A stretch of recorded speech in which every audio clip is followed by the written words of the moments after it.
Welcome back to Uncover Your Magic. Today's guest is Dr. Alison J.K. She reached out to me, and it's always fascinating to learn about these beautiful souls who have been led to connect with me to share their gifts with you. I always look at life like that, and the people who enter my life, the synchrodestiny moments, and to have this open heart and an awareness that everything in life is a gift, and to look at it that way and see what lessons I am learning and am meant to learn at that specific time. So, with Dr. Alison, I have learned so much already, but I'm so excited to share her with you and her transformational gifts. Let me give you some information about her before I bring her on the show. Dr. Alison J.K. has secrets no one else uses to upgrade, inspire, and disrupt old paradigms within her community and the collective. She is an award-winning #1 international best-selling author and the founder of the Vibrational Upgrade System. She is an experienced subtle energies practitioner and natural healer with a holistic approach toward helping others thrive in mind, body, and spirit. This is reinforced by her 10 years in Asia studying subtle energies and ancient wisdom. With 20 plus years working in and teaching yoga, meditation, energy medicine, mind body fitness, longevity, and holistic health with a specialized focus on the chakra system. Dr. Alison brings a unique perspective that facilitates massive change. Dr. Allison's mission is to support the next higher evolution of the collective and create change for the health of this planet and those who are ready to unleash every part of the magic within them. Backed by the potency of her vibrational upgrade container, she hosts a wildly popular Activate Your Magic monthly program synced with the potency and support of the moon, and offering group clearings and activations. Her signature program, Magic Manifestation and Money Flows, facilitates massive money, health, and spiritual life, enhancing shifts to hundreds of clients worldwide. While her advanced clients are supported by her Vibrational Upgrade Mastermind Group certification program and international retreat programs. You don't need to believe in this in order for it to work. That is the beauty of what Dr. Alison accesses. As soon as you experience her work, you will feel the shift within you. I am so excited to introduce you to Dr. Alison J.K. So without further ado, please welcome Alison to the show. Welcome, Dr. Alison J.K. to the show. Thank you so much. Hi. Yay, we did it. With you, Ashley. Yay, we did. Yay. I love your energy. And I told you before we pushed record how I've enjoyed listening to all of your, all of your YouTube. I listened to this morning.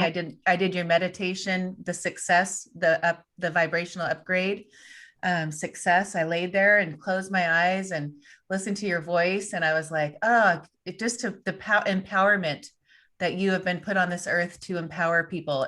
I guess that would be my feeling of what I've got from you. Like you've followed your path from the beginning, and I love your story, and we'll go to where you want to start. But I feel like you've really, I always say the breadcrumbs or the puzzle pieces, but you're so intuitive, like we all are, but you really know how to do that, grasp that part of your inner soul, your intuition, and use that to guide people and to show people that they have the gift too. And I love that. And I just want to think your story, don't do whatever you want, because I know you're like, don't tell me your story, or I'm not going to tell you.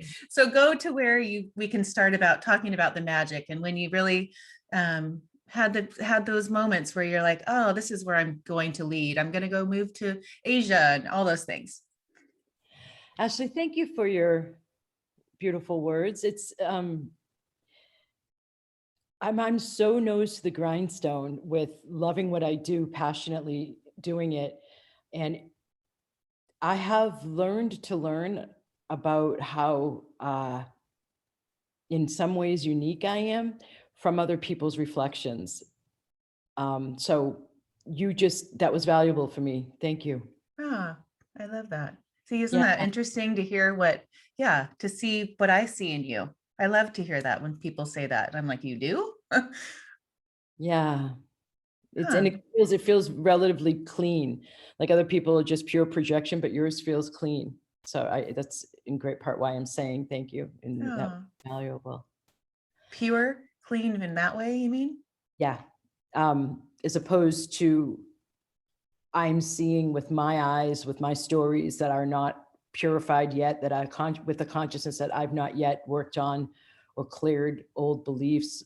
So instead, I'm just repeating the past, and what I see in you is only because I'm focused on it in my life, as either a limitation or something. So I call it clean perception or accurate perception. I remember I started saying this when I lived in Asia, right at the beginning, actually, as I was interacting more and more with the local Chinese. And there were so many cultural differences in the beginning days before I had really good understanding of what I was dealing with the American to traditional Chinese and Taiwan's cultural differences, like opposites. So much so, it's almost like our backs are touching, as opposed to like Turkey, where it's middle ground. So the actual cultural differences aren't even that stark. So it was actually in some ways easier, but there's Huh. a lot of them. Yeah. And I remember saying, um, to have, I don't need to be told I'm right. I need to have accurate perception. And also, I don't need to be right. I need to be happy. So for me, when I teach my students accurate perception, it's clean. I guess what I mean by that, let me give you this example, because I think this will help you. Because you talked something about intuition when we were first chatting, and that stuck out at you, my intuitive capacities. And it feels like that's something you're really good at naturally, and learning how to be even better at it. Is that accurate? Very accurate. Thank you. Yeah. So I know that what I saw, for example, I have training in 5 energy medicine modalities before I created my own. And one of them, when I first got back to the States, actually the first summer after the decade in Asia, I took theta healing. And it's funny because in my 10th year in Asia, I wrote What If There's Nothing Wrong, my first book that started as my PhD's dissertation in a traditional tea house. And there was theta healing being offered in Bali. And I had already been signed up to go to India in between my 2 semesters for my yoga teacher training intensive. So when I got back to the States, actually, I caught the yoga teacher, the theta healing training, both first basic and then the advanced a couple of months later. And so I'm freshly back to the States, my worst culture shock, more than the Chinese, more than the Indians, more than the Thais, Huh. more than the Cambodians. I mean, the reverse culture shock, I'm not the only one who has said that it's harder to go back to your home country after living away. We used to talk about, us expats, we used to talk about like, how many years are you away living outside your country before you can never go back? Oh, wow. Yeah. But I was able to do it. It took a bit. So I'm in this theta healing training, and God bless theta healing. It's allowed me to take what I had been doing more in one-on-one sessions from a distance or locally with my hands. And it helped me learn a way to shape my clearings out verbally so that I could address people in that way. Hmm. Um, and it was this intuitive hit. I need to get this training that's going to help me. And it was as I was getting ready to come back to the States. So it's been a great tool. It is a great system developed by Vienna Steibel. I had a really great teacher, but I was sitting there with all these newbies in this basic level training, and we had to pair off with each other and do practices of what they call digging. And it's to find out what the thing to be cleared is that needs to be addressed. And as I sat there with these people, now keep in mind, I had already been teaching meditation to both adults and kids for at least 10 years, 20, I don't even know at this point, 93. So I'm back in 2013. So at least 20 years, a little bit less than 20 years. I'd already been doing energy medicine for about 17 years. And I was sitting with all these people in these practice runs, and I was observing how what they were seeing in me as something that, as they were digging, trying to find something to clear so we could practice, that it was pure projection, that none of it one person I was paired with, then another one, next day, again. Huh. It was all about them. It was all about what either they were guessing what are typical blocks for people Right. from having gotten readings themselves before or seen other people work before, or they were taking their stuff and projecting it onto me. And it was a fascinating phenomenon to me, in part because I was also coming back from a culture and a hemisphere that operates much more with appreciating the subtlety in life, including being tuned into chi or prana or life force and subtle energy much more, Right. much more indirect. Mm-hmm. And here I was now in like a much more direct culture. And so there was a little bit of that struck me too. But the point is that from everything I've seen, Ashley, it's like people, if they don't work in their consciousness, they just take their own experiences and project, like we're projectors on top of a neck, Right. and so Yes. to have clear perception or accurate seeing, I mean, there's very few, it's going to sound funny, but there's very few people I respect and I'll allow into my inner circle that I'll listen to. I mean, I respect everybody naturally. It's Right. one human heart to another human heart, but to actually respect them enough to have them be allowed in the permission, and given permission to be in the position of giving me feedback on my life choices and me and what I'm doing now. It's very few that get in there, because I see the majority of people just having so much ego still that causes Mm-hmm. them to muddy up, as you're working with the law of attraction, and you may see a miscreation or a manifestation that didn't show up the way you wanted it. And then you go into what did I do wrong? What am I thinking? What did I do wrong to bring this into my life? What did I do wrong to attract this? As if like it's all about, how do I say this? Yeah. It's, for me, I'm different than the other metaphysical practitioners in the quote unquote spiritual or new age community. I don't believe that everything is a law of attraction. From the work I've done with karma clearing, and I've spent years and tens of thousands of dollars learning how to work with karma and clear it. It's tricky. It's persnickety. I feel like there's at least 10% of things that happen in life that are random. That, like, if you, for example, get in a car accident, it's not necessarily because you attracted a difficulty in your life, because you have the underlying conditioning that life is difficult and I'm meant to struggle. Mm-hmm. It could just simply be you were in the wrong place at the wrong time. Or Right. it could simply be you were pissed, angry, and you were impatient and you did something that you shouldn't have done because you weren't seeing clearly, because you were flooded with the emotion of anger. So I feel like what I've seen is a lot of people in the LOA community, God bless the LOA and Abraham Hicks and all the work she and he have done, Esther and Jerry. It's helped me a lot in my life. So this is by no means disparaging that beloved volume of work. Right.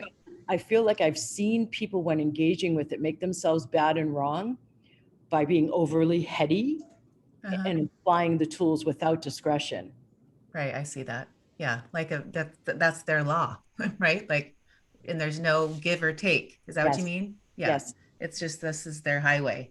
I agree. And when I was listening, I was thinking about you and your friend. When you brought up, it's hard for you to surround yourself. It's very a difficult thing for you to, who you bring around you, your energy in your space, and who can give you feedback. Or I get that. And I was going to even ask you that. How does your vibe attract your tribe? Like, what tribe are you bringing around you, instead, besides your clients that you attract?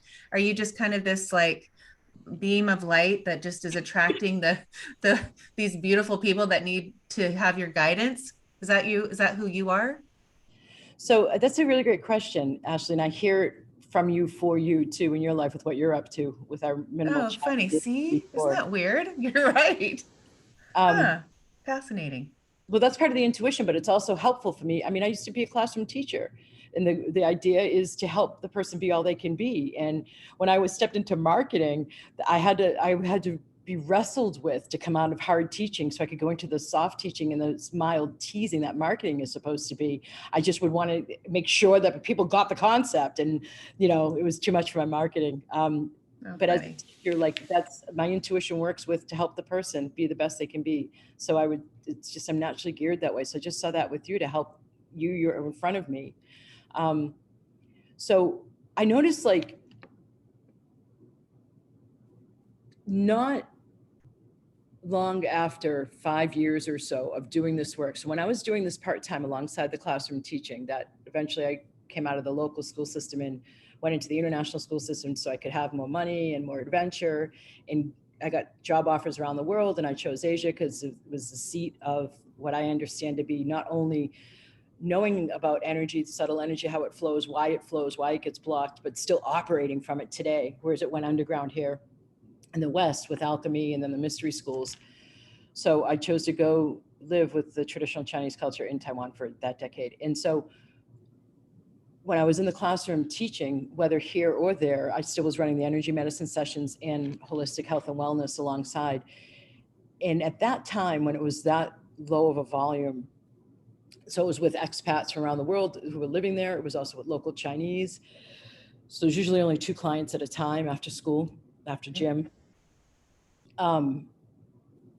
They would tend to reflect me in a way that it was after I had just moved through something, successfully completed a lesson and through it and beyond it. And then somebody would come in, and I would, like, within a month usually, for me to then, like, download that to or work with them on it. Once I came back to the States and it blew up, I dropped the classroom teaching and the sheer volume of people I work with has just blown up. It stopped being a reflection of me to a degree. It Huh. stopped being the whole cool saying of you attract, your vibe attracts your tribe. What I've seen instead is when I committed to this level of service and this type of service, Mm-hmm. um, I started to have people put in front of me who there was, for me, little to no resonance with. Had never had any of the kind of life experiences that they had had. Was horrified at, and still get horrified at, some of the unbelievable suffering that people throw into other people's lives because they can't manage their damn selves. Mm-hmm. Um, and you hear that defensiveness on behalf of my clients and my people, because it just, there's so much love that abounds behind every molecule. It's called the field. You know, it's the Tao. It's in Qigong. That's what we learned to work with. It's prana. It's life force. And I write about this at the end of my second book as I'm interacting with one of the main yoga teachers to bring yoga to America from India, the one who started Kripalu Yoga Center up in the Northeast. And I went to him and asked him about this. And I eventually asked him a question like, is it the same? Is the love force, the soul force, the same as life force? Like, is it just basically that it's unconditional love permeating all existence? And you can read the answer in the book. It's a fun Oh, story. oh, neat. But I'm implying it here. So I get really protective on behalf of people, even when they're going at themselves, Mm-hmm. wanting to protect them from their own beating themselves up, or conditioning from, like, what I opened up with talking about with the LOA and how people can exaggerate it and make themselves bad and wrong if something quote unquote bad comes into their Right. life. Yeah. So I started serving a different tribe, people who could benefit from the empowerment that you spoke Mm-hmm. about. Hmm. Um, so the people who are actually my confidants, my closest, are people who are living in their possibilities and aren't focused on stories, aren't focused on limitations, but just joyous, naturally, light, naturally, and can Not the see. victims. That's what I get from you. You don't deal with victims. You know, I started about 2 years ago, actually saying, or maybe even 3 years ago, saying on my free monthly call, if you are addicted to the struggle paradigm, I'm not the right mentor for you. Right. But I am, in a way, because, like, the products in my shop, I mean, I understand the victim mentality. I can work with it in my sleep, frankly. Choose not to, Mm-hmm. but it just, that's the people, some of whom I have been serving, that I meant when I said, when I signed up for that level and said yes to that level of service, I was serving those who needed protection, so to speak. Mm-hmm. I've just gone through a recent shift, however, where I let myself collapse that. So back like around 2014, I stopped treating cancer patients, back pain, chronic pain. I stopped treating health issues. So I used to be focused on dematerializing matter. And Right. since then, it's been more fun for me materializing stuff into matter from subtle energy Huh. manifesting. Right. So I made that shift back around then because I was realizing this isn't fun. I have to Right. go so high and I have to hold such a space. So when we catch something in the energetics of beliefs or consciousness or emotions, it's easier to shift that than before it becomes physicalized. Right. And it's Like the disease, the cancer, the tumor in the brain. Like, didn't you heal your mom's tumor, your brain tumor? yeah, Yeah, you healed it. And the yeah, we doctors thought it was a miracle, right? yeah, no more on the MRI. And there was an Indian doctor standing in this Floridian Cancer Institute looking at us and saying, I don't know what you've been doing, but keep doing it because it's worked. It's a miracle. And I looked at him and did not say this, but I thought, man, the thing I've been using partially comes from your home country Huh. as you stand there in your white coat, Western trained doctor. And then So she came back and took medicine, and then the Western medicine just side effect. counteracted what you healed in her. No, it didn't counteract what we had healed in her. That stayed healed.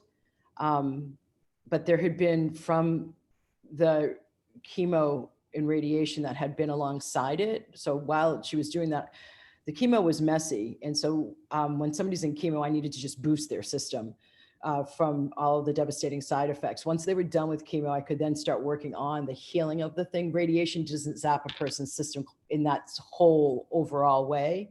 Right. Um, so I could do more repair work on the cells around the damaged cells from the tumor when she was in radiation. But there was so much necrotic tissue, damaged tissue, that eventually that and then the particular medication she went on interacted in a way that caused her to become septic.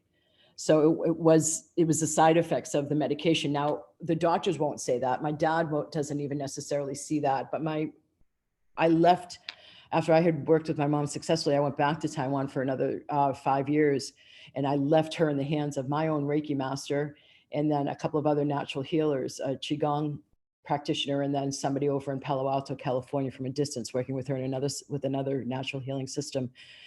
And my Reiki master and I both know that it was there was testimonial on the floor of Congress too about necrotic tissue and damage. I could go on about this, Ashley. I'm going to stop going on about it. Yes. Bottom line is Yes. clear of it. And then Yes. the side effects built into a whole nother thing that we had to deal with that eventually took her. So when you were in that mode, in doing that, those years of healing and, really working in your mind and healing these people of these illnesses, you got to the place where you were like, I need to work on, let's switch it up. I want to work for the manifesting thing. So you Make that more created fun. Let's let this be yeah, lighter. This is right. way too heavy. Look at how heavy we just got. Right. Well, that's the Yep. thing. I'm like, we need to move on. Yeah, yeah. I said the same thing. That's what made me say I could go on, but I'm not gonna. So Yeah. you asked me then about the shift. I was talking about the shift I've gone through recently. So attracting my tribe now. Nowadays, it's more like people who I do want some of a reflection of me. And I have mavericks who come in, like people who have like this big idea and she needs a grant to get it done. And she gets that. Another woman who has like this incredible heart that wants to serve and needs to come up with the structure of how to do that. Like I'm serving people up to big missions, and I'm happy to do that, and not the victims quite so much at all anymore. So Right. it's lighter and more fun for me. But Which like today, when I was doing your meditation, the success, it's what a do you free call it? The gift. vibe? My Yes. main website, Yes. AlisonJK.com or vibrationalupgrade.com. Go to the main page. It's a free gift. It's a 30 or 20-minute clearing and activations of the most common blocks to success that I've identified people using. Yes. So Stop. you're changing people, their thoughts, they think. You're turning them from the negative to the positive. You're reprogramming their brain in those. Is that right? Is that how you describe Well, it? no, I would say yes, yes, but it's beyond that because then I bring in the years or decades of energy medicine applied towards people on the table. And the second energy medicine modality I learned, which was Tibetan, and I was attuned to and shown how to use my heart to make certain commands. And what you're listening to it's more than working on the subconscious and the unconscious for a flippage of Right. beliefs. There's a lot of unseen, unconditional love in there. And there's a lot of unseen activation of your own latent keys and codes in there. The empowerment you talked about, it's in my field. It gets activated with everybody I come into interaction with. If I don't even ever talk about it, except maybe using chopsticks. Huh. Wow. Yeah, it's in my field. I carry it. So yes. So when I'm understanding, like when you talk about, I mean, I know when you're, 0 to 2, the whole thing, Yep. to up to 7 years old, your program, your parents, your surroundings, and all that is programming your brain. And you talk about 85% to 90% is all the things you do in your life. Your subconscious is doing it. It's like driving a car. And if, I see that so much in people, like this, because I'm becoming more aware and more trying to work on my intuition. And, I think this whole year in this pandemic, I've really tuned into that, especially having this podcast and meeting people like you and going within a lot more. And, not having to do the hamster wheel thing all day long, being stuck, why did we get, I mean, I can't wait to talk about that with you, but, I've really realized how, you can listen to your thoughts and go, gosh, that is the same. Those are my past things like that. I'm answering that same question because of some past experience or whatever. But I want you to explain that, because I really love the way you explain it, because I've heard it explained, obviously different ways, but I love yours. So please share. Ashley, and I love that you're asking about that, because you're wanting to work with people's potential. Yeah. Yes, very much. Yeah. And that's what I see. I see it in them so much. I get so into it and so passionate because I see it and I want them to see it so bad. And they're like, okay. And then I do it with my girls too. And they're like, Mom, you're screaming. I say, can you just be quiet? And we're in the car and I'm like, you got it. You just got to see it like I do. So I get so, into it anyway. Ashley, Yes. I'm with you. I do too. Sometimes I feel so passionate about what I'm saying. I will say out loud during an interview or a group call where I'm facilitating people, am I screaming? I feel like I'm screaming. And they always say no, but it's because I'm feeling so passionately. Yes, yeah. I get it. I'm like, oh my gosh, I need to calm down. The girls are like, well, you're crazy. I get more like that when I'm hammering somebody about letting themselves get freer.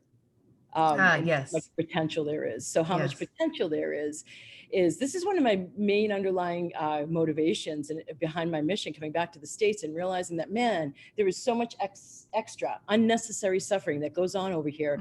If we would only go inside and learn to work within our own minds and consciousness and learn about our subtle energy and learn how to have it work to our advantage rather than running, thinking there's a boogeyman or we're going to find our crazy. And the basic premise behind Buddhist meditation or all meditation is, well, every human mind is neurotic. Here's the tools to work with your particular flavor. So not running from going within, but then also not just totally overly focused on the external as we're in this rebalancing time between interior, exterior, material, spiritual, feminine, masculine. So part of that, though, is there's so much more potential that we just are not conditioned to even think about in the States and in the West. So that there's the conscious mind, which is where you hear your thoughts. It's called the ego mind in meditation. This is what we work with. Mm-hmm. Then we have the subconscious and we have the unconscious. And sub means underconscious. Unconscious means the prefix un. Here's the English lit teacher in me. The prefix un is not conscious. So that means that at the unconscious and subconscious level, we are not hearing those thoughts. We are not in meditation hearing those thoughts. After minute 20, we do begin to flush the subconscious with a higher energy, but we don't ever hear those thoughts in meditation. We typically don't until we get much more advanced in our practice. So it is shown through different studies that it is at least 85% of our daily choices that we make, whether you're listening to this now or you're listening to a different podcast, for example, or you listen to no podcasts, and you listen to what kind of music you listen to, blah, blah, blah. Choices we make and choices we don't ever see as possible for us. Mm-hmm. They're not even on our radar as something available. We don't even know it exists. All of that, 85 at least percent of that's locked down in the unconscious and subconscious. So what that means is we're repeating the past redundantly. Right. And in order to have movement beyond what you're familiar with, which is what we're here for, frankly, as a soul and a body, then, and that's what keeps you healthy, vital, and with longevity, is that growth. Just like Mm-hmm. a flower, a plant, or a tree, they don't grow down, they grow up. Right. Learning when I was talking before about clearing or purifying consciousness, this is in part what I mean, running those clearings and activations on yourself, like from that success MP3, that's going to release some conditioning. That's going to release some imprints. That's going to release some past life trauma. That's going to release some possibly some contracts or from a past life, or vows or oaths, like vows of poverty, or when you've been extremely hurt in another lifetime, you've built up all the success and you lose your family to a fire and you lose all your money and you vow, I'll never have that much money again. That's what cost me my family. And in such a strong emotional state that gets locked into your soul. And so then that's one of the things, for example, that I clear. So as we purify these older things that reside in our unconscious and subconscious, that releases more now fresh, awakened consciousness to then have helping us have more ability to observe our thoughts. And with the clearings and activations, the effect is you have more space in between your thoughts, because you now have space for new thoughts, because the old blockages have been cleared and fresh new consciousness or life force is now there. And so I remember I was putting a key in my front door of the flat I lived in at the time. And I was like, oh my God, that's a new thought. Just stopping myself, seeing the effects of, Yes. yeah. So in order to feel like you have more possible, this work is needed. And then in order to actually make the choices, have them presented to you in synchronicities, and have your attention flagged by it, and then having the courage to act on it, that will be a step towards the new life. All of that I've seen, I have to, it depends on the person, but typically there's each of those segments I have to help people clear on. Like one major step is you may hear the guidance, but you don't have the balls to follow it. Right. Totally. Yeah. There's no action. And that's what I always say. Like, always in the little minds of my children, it's, a goal is just a dream if you don't take action. And that's just this little thing. But if you can learn that early in life and know that, you just can't sit here and meditate and visualize, you got to do the action. You got to listen to those synchrodestiny moments that come to you and keep going, and listen and go and listen and go. And I always say, kick the door. Like I always say, once you figure out that you can kick the door and get through there, it's going to be, you're going to go, your little brain's going to say, oh yeah, I did that last time. I can do it again. But to see the magic, and that's where I call the magic. It's like, once you do that and you start seeing the progress of the possibilities that you have in your life that are beyond your wildest imagination. Really, they are. But to just keep going and to just trust and surrender. And I'm all about those words, because when I look at my life, the moment that I trusted and surrendered, it's all there. The gifts. I mean, it's like, whoa, where have I been? Like, this is amazing. This is all possible. And I love that word. And I think that when you look at life and you're with people that still are working in those little paradigm, those little minds that they've been working with their whole life, and their past, and their little programs that keep it's like a recording. It's because I see a cassette tape in their brain or something, right? To get them out of that especially now. I mean, with me, that since I'm dealing with the children, they're fresh brains from being programmed to seven. Like the 12 is my sooner the favorite age, by the way, in the classroom. I 12, love. yes. Oh, yes. And you know what? I'm having more fun with my 11 and 12-year-olds. You're right. And my 8-year-old. Then when I get to, the ones that are getting ready to go to college, Yep. it's like, really, I'm just like, I see it so much that it's like I'm drilling it. It's Yep. like, this is what you got to do. And you got to see it. But these little ones are like, the 12-year-old's like, oh my gosh, Ashley, whatever you say, I'm doing it. Like they're ready. It's like Totally. they've been gifted. I feel like they're a gift from God. Like I have goosebumps right now, but they've been brought to me. And I always know that the perfect, and they are, it's like they're so ready, and to see these little minds go, whatever, what are you going to tell me next? Like I can't wait to do it. And they see those steps of magic. And to know at that age, I just love it. So when you're dealing with people that are playing those programs, you have to do this clearing, and you do the chakras too. And the way you describe chakras is fascinating to me. I owned a spa when I was back in 30 years old. And I had I did Wow. Qigong. I did that. I Ah, had that on Sundays. The lady came and taught Qigong because my daughter and I were in the car today listening to your podcast. She's like, what's Qigong? And I said, oh, oh, wow. Fun. You got to I've explain. done it. Yeah. And I said, I used to do it at the spa. This lady came on Sundays and we had classes. And so that was an interesting thing. But I've done the Reiki, and, I've had all that. And, I learned that at one point in my life back then. But when you describe the different Back then. chakras, what? At one point back then. At one point back in the spa days, It before feels like another life the way you look at that. I do kind of, Yeah. before my children, and I've been, the whole mom journey. The momming, the verb. Yes, the momming. But will you explain the way Chakras. chakras?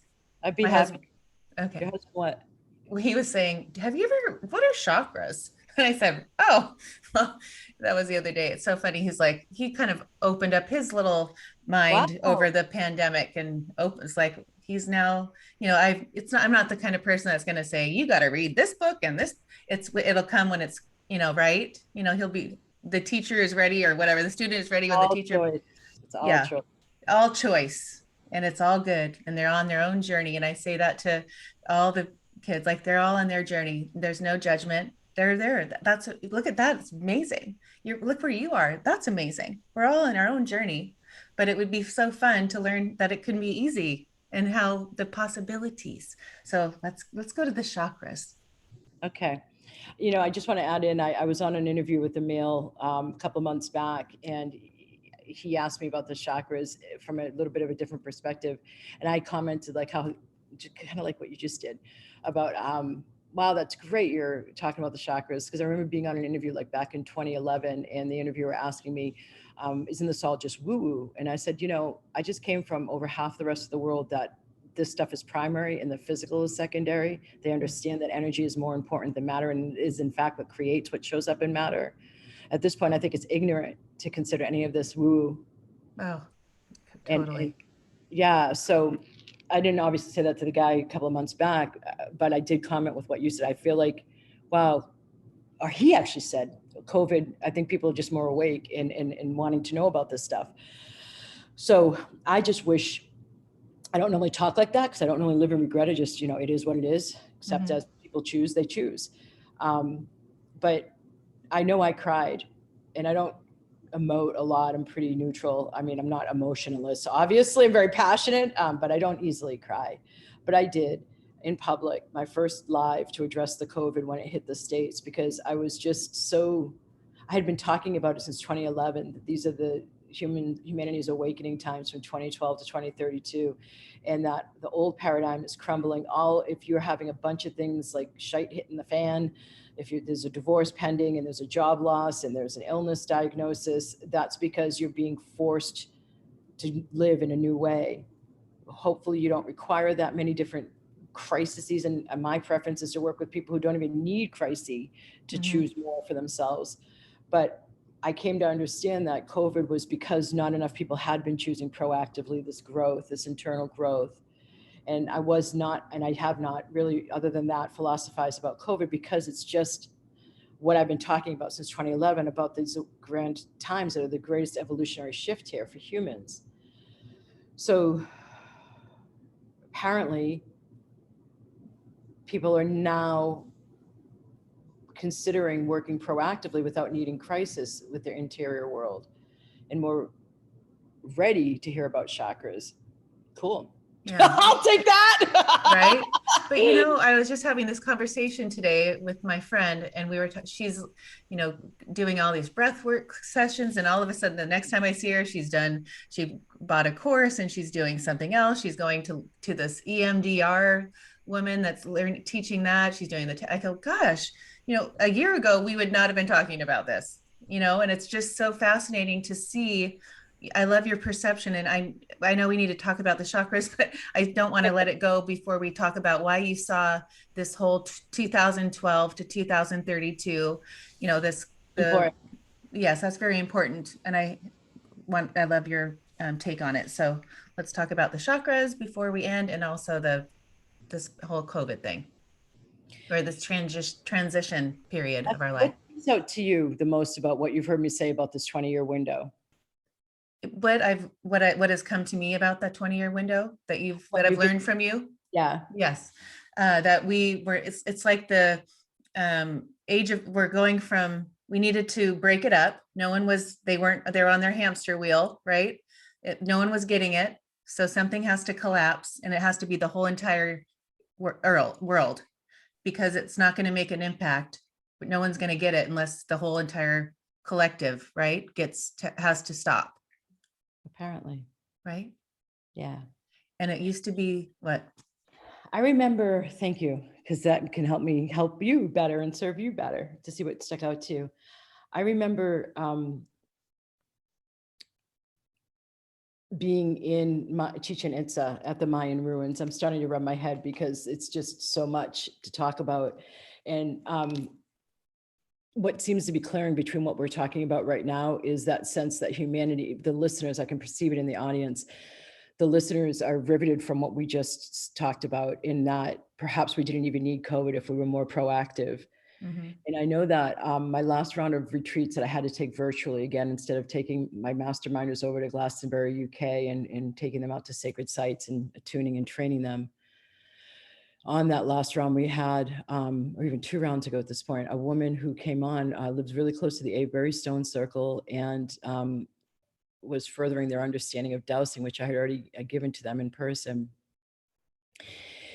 And she told me, like, she wanted to do a reading for us. And I was like, you know what? I'll take it. I'm always the one doing them. So Right.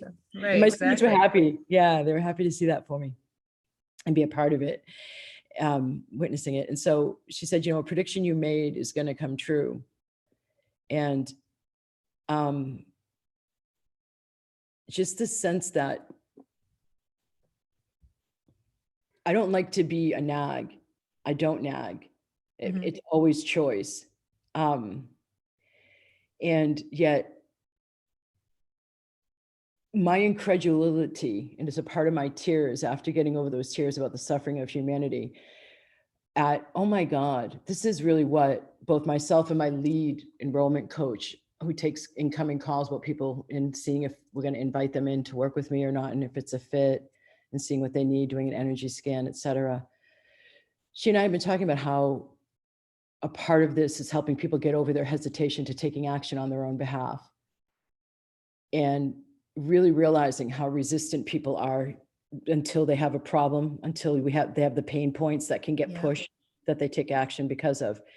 And it had really reached critical threshold around COVID time, when it burst through as something it was going to be bigger. It wasn't going to get contained within a month or two, that this had to explode and go on, because people just will not take action on behalf of evolving themselves.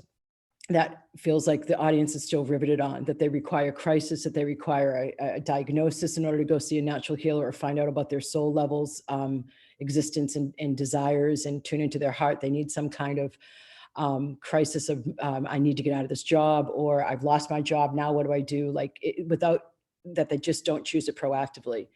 Yes. It's huge. And so thank you for the sacred space you're holding, and that posture of yours that you're holding right now, and allowing me and us to acknowledge that.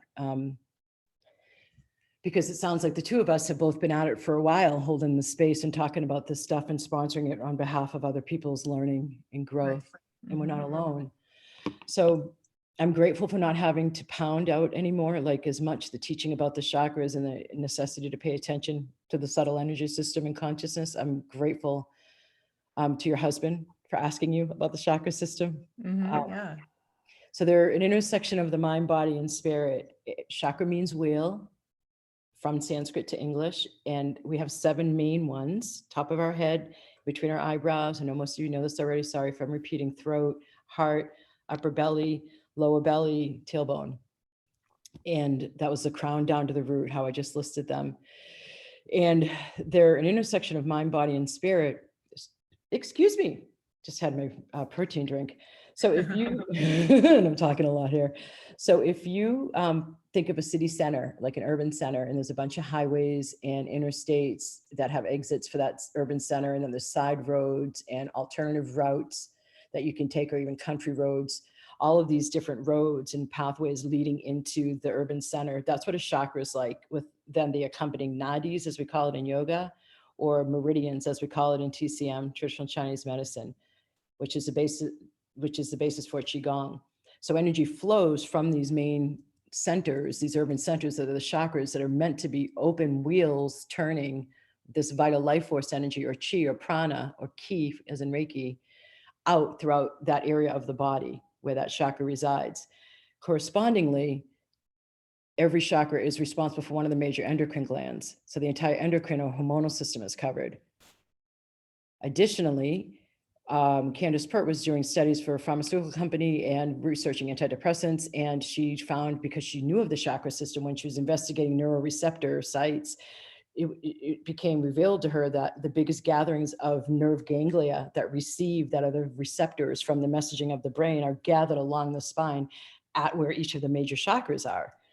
So that's now the central nervous system. So that's the 2 main communication centers of or systems of our bodies: the electrical or central nervous system, and the chemical or the hormonal or endocrine.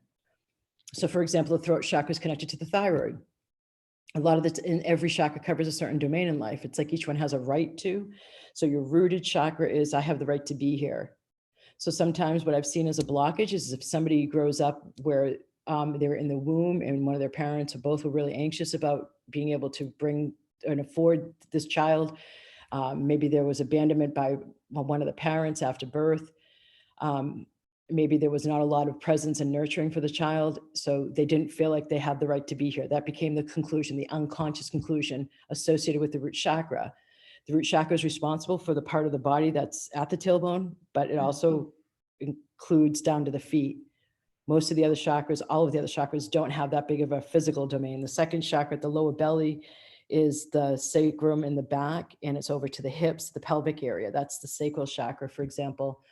So if somebody grows up with, I don't have the right to be here, with that as an unconscious motivating factor, then that's going to typically lead to root chakra blockages, which means they may defer to what I've seen is people defer to their intellect.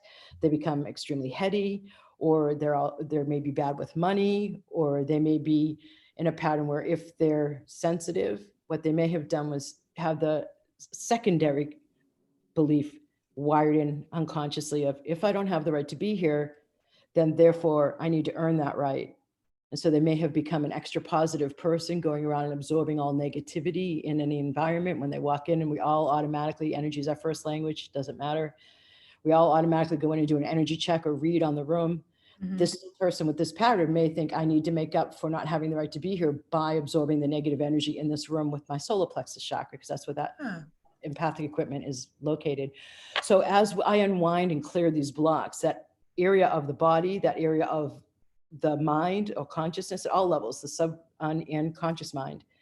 So all my thoughts about my right to be here, all my thoughts about rejection, all my thoughts about acceptance, or the majority of them, would then be getting also worked on when I'm working on the root chakra. Money is a part of this one, but it's not the main one responsible for money. And there's a misunderstanding out there about that.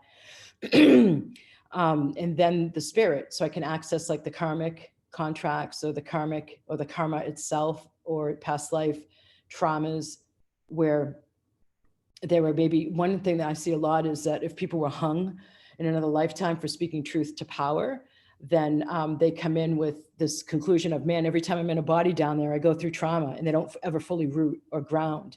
Huh. And so when I can get to that one, it deeply affects and rebalance, not rebalances, but further opens the root chakra. When the entire column is open, when there's been enough purification and clearing of one's consciousness, and then therefore there's more alignment, and every chakra is then able to spin, be the wheel it's meant to be, it creates a vortex out from each one.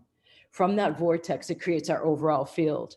And then from that overall field, we're emanating out all of these different vibrations based on what our chakras are sending out for frequencies. And then from our overall field, we then connect with, or stay shut down to, the unlimited field of possibilities, the greater Tao that's all around us that we can connect with, and we learn to connect with Qigong, for example. So that's how we come out of like small me, I'm suffering, this is all so bad, I'm alone, nobody else feels the way I do, all those ego mind thoughts. Opening, clearing, opening, clearing, opening, blossoming, clearing, blossoming, living up to one's potential it eventually becomes. When you're with somebody, if you have to do it like this way, can you like read my chakras by just seeing my energy? You want me to? Please. Oh, you're funny. I don't normally do this. You're the second interviewer in a row that's asked me to do this. How funny is that?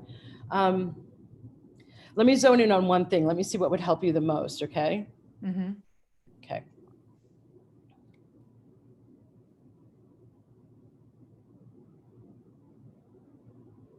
Second, sacral. Don't have the right to feel the way you feel. Pelvis, hips. Put others first. Seems like a guess because I know you're momming, but this is such a frequent pattern with moms and women. This is actually usually the quietest and the last chakra to come online, because of historically all that we're still clearing as females for the feminine itself. I don't have the right to feel the way I feel, therefore I don't have the right to do this instead of that version of momming or wifing. Mm-hmm. I need to just support, I need to go along with. So the secondary chakra involved here is the throat, with speaking up for, not for the great parenting that you are doing, but for the most innermost, even I'm seeing the little girl, Ashley, now, like, and that's now inner child, and inner joy is more the third chakra, but the feelings, it's almost like the little girl didn't get a chance to express or feel, somebody didn't understand, that got suppressed in you. Environment around you didn't encourage emotional expression, mm-hmm. or emotional feeling.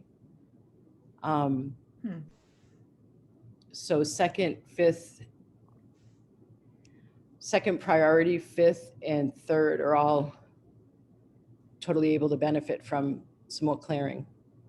Because once you're able to feel like you have the right to feel the way you feel, then there's more honoring. And I'll tell you what, when I lived in Asia, it started there, I went to sleep every night with one hand treating my heart chakra, one hand treating my sacral chakra. And I swear to God, it's the most feminizing, rebalancing to the feminine system combination that there is, the second and the fourth.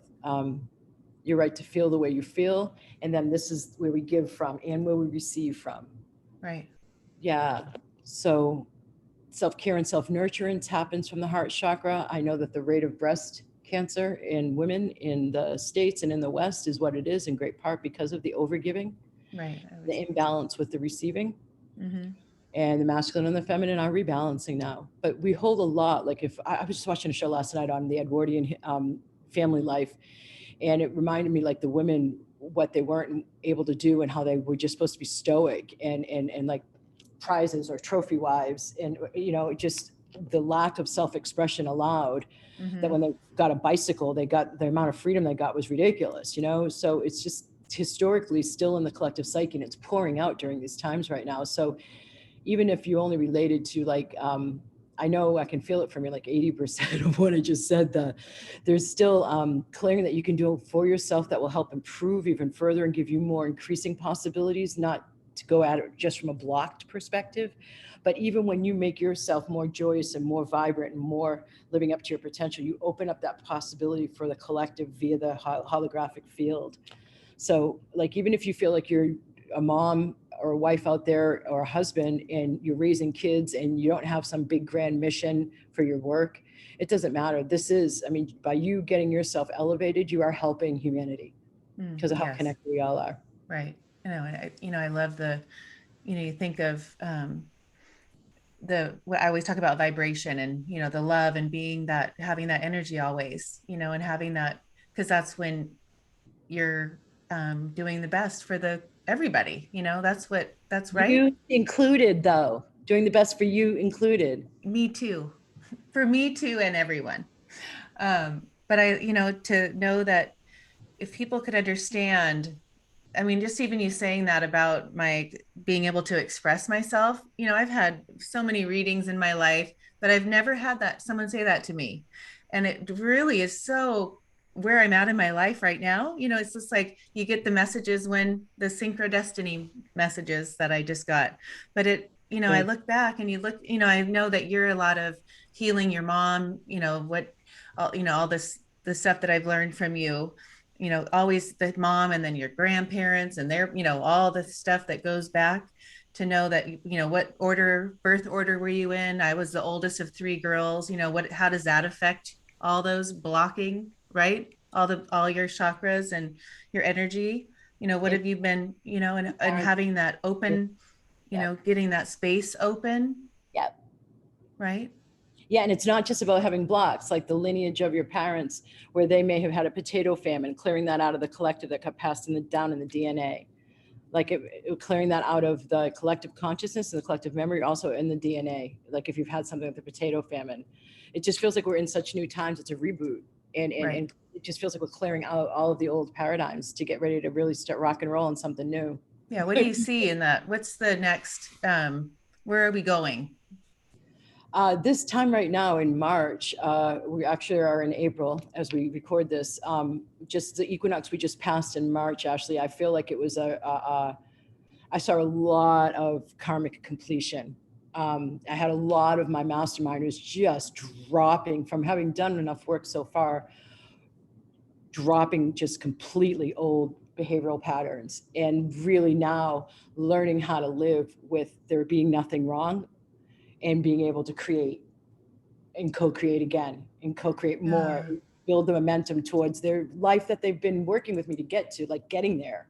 right, So it seems like we're in that crumbling is done, for the most part, of the old paradigm, all the old institutions, the old ways of being. It's still happening a little bit, but the building stage is now really beginning, especially for those of us on the front lines as we create new ways of doing business, new ways of doing banking, new ways of organizing our politics and government and society. And I know if you take a mind's eye view and look from your intellect at how bad it's only been bad because something new and better has been wanting to emerge from behind it like a storm.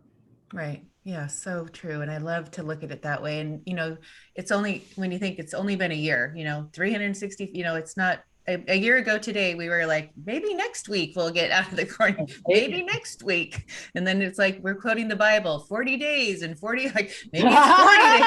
I remember that one. And then it's like, okay, maybe not school, maybe we won't go back. So all the maybes and the what ifs, living in that way, but really taking that time. And I, knowing now, 2020 vision, looking hindsight, to know that we all, the ones that chose to grow and open their energy and have the possibilities and know that they're ready to go on to that next, whatever we're Yep, going, yep, leveling up, yep. um, and to know that we chose this time to come here. We were part of this Yeah. plan, It is and safe to be in a body right now. It is such a bloody honor right, and like privilege. This we is what, chose this yeah, time. We're yeah. the ones. We're going to do it. We're going to push this pass through this. Are doing it. You're doing it with your podcast and the work you're doing with people. I'm doing it with the work I'm doing with people. We're all doing it. We're choosing it. And you can either choose to come kicking and screaming with crisis and suffering and death and destruction, or you can choose to do it with joy and happiness and thriving in abundance. I mean, it's Right, your choice. It's all choice. right. And some karma may suck and you may feel like a victim, but just you can clear out the karma, diligently keep your nose to the grindstone and clearing it out and getting to the end of that pattern and being done with it. Yes. Oh, see, you get so fired up. Yeah, yeah, Okay, we're at the end, but okay, I yeah, want to talk about we have 4 books. yes. And your newest one is cool because it's not the nonfiction book. It's yes, the Dragon Master Creatix. I wrote that down and then I thought, did I spell that right? Creatrix. Converse, Everybody has a hard time with that. yeah, Creatrix. create tricks. Yeah. Tricks. Conversations with a female spiritual teacher for these new times. Were you writing this book before? When did you start writing that? Uh, October of 2020. And yeah, it's a really fun book. It's different when you said it's not nonfiction like my first three. It's really fun because it's written from the perspective of a student of mine going in search of ancient power mysteries, and she's going on a retreat to learn about energy medicine, and she's narrating getting over there to the UK, getting taken out to sacred sites and stone circles and receiving the trainings and attunements to a degree. She's not giving all the secrets away. And then the second half of each chapter is me answering questions that my students have actually asked. So it's really advanced teachings that are in there. Oh, I love it. I can't wait to get it. And then Yeah, you love it, actually, yeah, I Ashley. would. I would love it. I just can't believe you wrote it in October. You wrote it in October of 2020 or it came out. It came out the day after inauguration here in the Okay. state. Um, it started to get written in October, and then really through the November to New Year's time was hammered on. Um, and then the production started after January. So yeah, I guess 2 months. Gosh, isn't that fast for writing a book?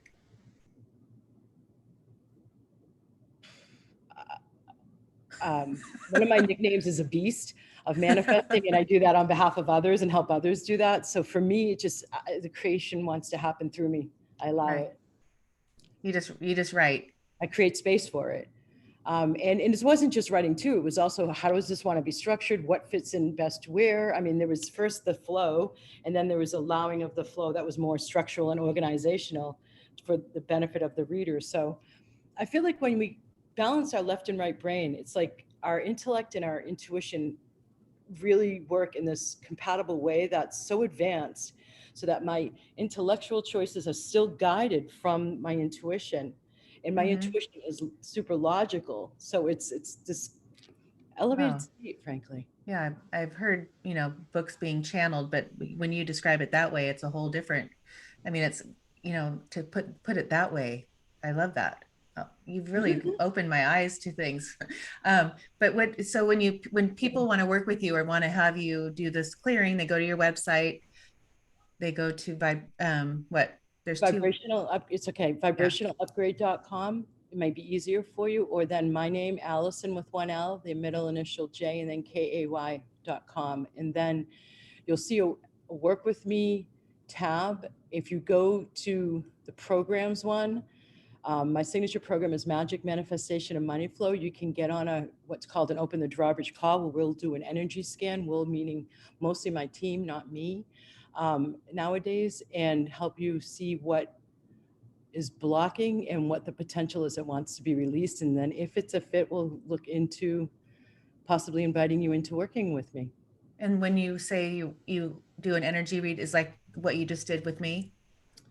Yeah, they're my trained students. So There's you're two of them. training 2 of them? Well, I mean, I've trained more than two of them. That's what the Dragon Master Creatrix book is about. I've been doing attunements for 13 years on others, but Vibrational Upgrade System, I've been training practitioners in now for 4 years.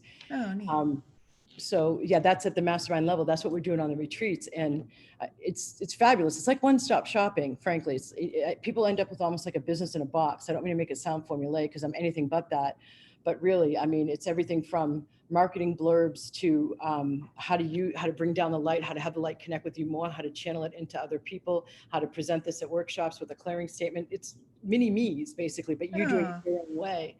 So huh. you can get to that through going in and open the drawbridge call. There's an application to fill out, and then you get on a call, and one of my two people, they're trained vibrational upgrade practitioners. One's at the Dragon Master level, one's at Master level. They're on the call with you, and they're doing the scans as I've taught them to, and they've been doing it for years. Huh. Oh, so neat. Oh, I love this. I could Thanks keep for going. asking. Yeah, Ashley, I feel like we may want to play again, but Yeah, I no, do have to go now. I know. I know Sorry. you do. No, it's same here. It's very compatible. I enjoy it. Me too. There's so much more that we'll have to do a part two. Okay. I've enjoyed it immensely, and I'm grateful for this time and what you've brought to this show. I mean, what my listeners have gotten from you and what they can.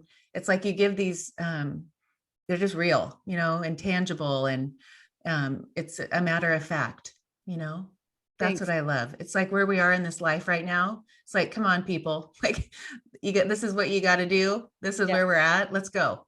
it Let's is. go. It is matter of fact, and it is let's go. I mean, really. I mean, hold on a second. This is really kind of yeah. Exactly. Yes. See? Well, yeah, let's do this. Yes. It's Thank you. time. Thank you so much. So wonderful.